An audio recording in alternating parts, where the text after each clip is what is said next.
ఈ ఎగ్జామ్ యొక్క పాపులారిటీ అనేది పెరుగుతుంది.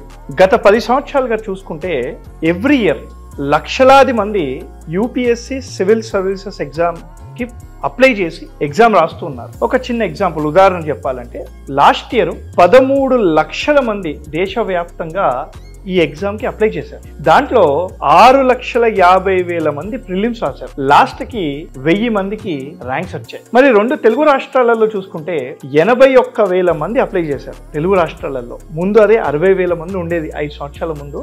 ఇప్పుడు 81,000 మంది అప్లై చేస్తున్నారు ఎగ్జామ్. దాంట్లో లాస్ట్కి మీకు తెలిసిందే 50 పైగా ర్యాంకులు తెలుగు రాష్ట్రాల నుంచి వచ్చాయి. టాప్ 100లో 2 ర్యాంకులు వచ్చాయి.